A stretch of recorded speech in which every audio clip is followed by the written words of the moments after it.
fun. This car was truly a beauty. Like owning the S7 was truly a dream.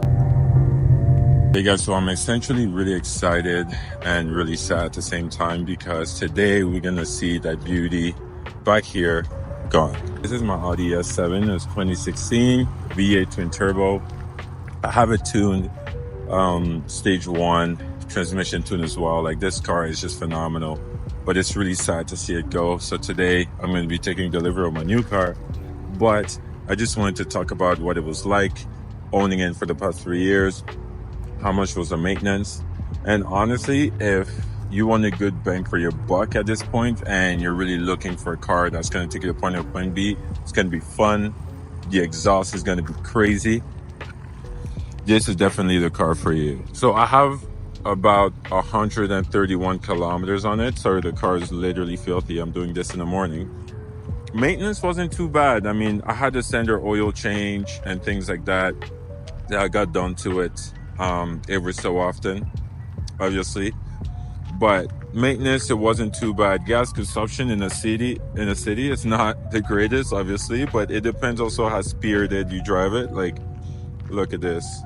This is honestly amazing. So I'll step in the car and we'll talk more about it. Essentially, one thing that I love about this car, I mean, no matter the age, it's still doing amazing. I don't find it too outdated. Obviously, like, you want the, you know, the analog, the digital, like speedometer and things like that. And obviously, like, the flat bottom is pretty cool. But overall, this car just didn't disappoint. It did everything that I wanted.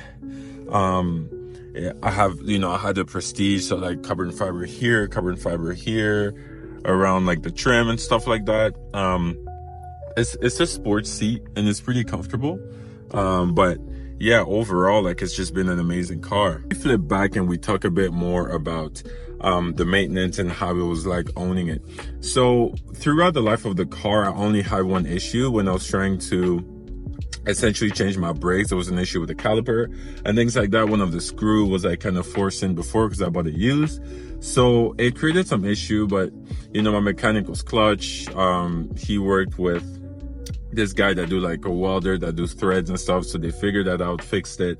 It was amazing. So that cost me about like $500 Canadian. Oil change, I got it done every so few kilometers or so when needed. And that cost me about $270 to $250 Canadian as well. And then for gas, $120 basically every week. But the V8, it just takes gas. So that's kind of one of the things that I would say. Now, if we go for the pros and cons, brand new is like $130,000. But these paddle shifters here, like, they're interactive, don't get me wrong, but the plastic, it's very interesting. It feels pretty heavy. Like, this is why I'm deciding to switch, for a con, because it's pretty heavy. So I ended up going to Kelowna, driving in the mountains and things like that in those windy roads. This car is not necessarily meant for that. Like, it handled its own, but there was other S4 and things like that, and they took RS5, RS4, like, they took those turns. Like, it was easy. Like, I really felt the weight of the car. Like, this is heavy.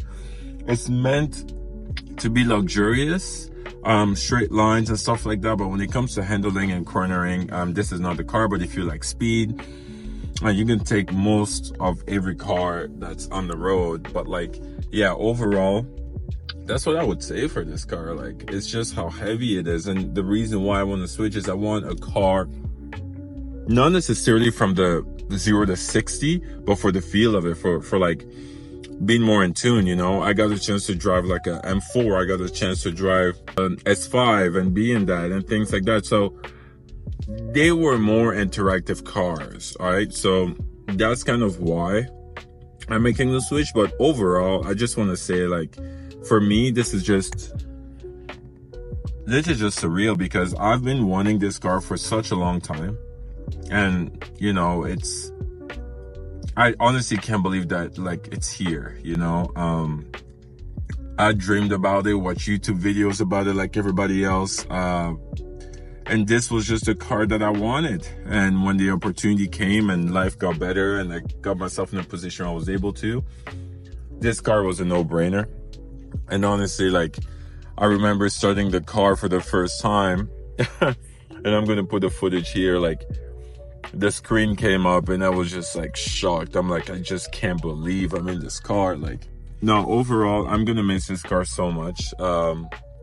This car has been so good to me, and you know, it was a dream and I attained it, and I'm so grateful. And now there's another car that I really wanted. So I want to post more content like this, talk more about the cars. I want to make more content speaking about the cars, reviews, and I just want to be more involved. I don't think I documented enough about this car because there isn't a lot of videos about this car. So I want to make more content about this car so people can have more information, enjoy it. And I'm going to do the same actually with the new car.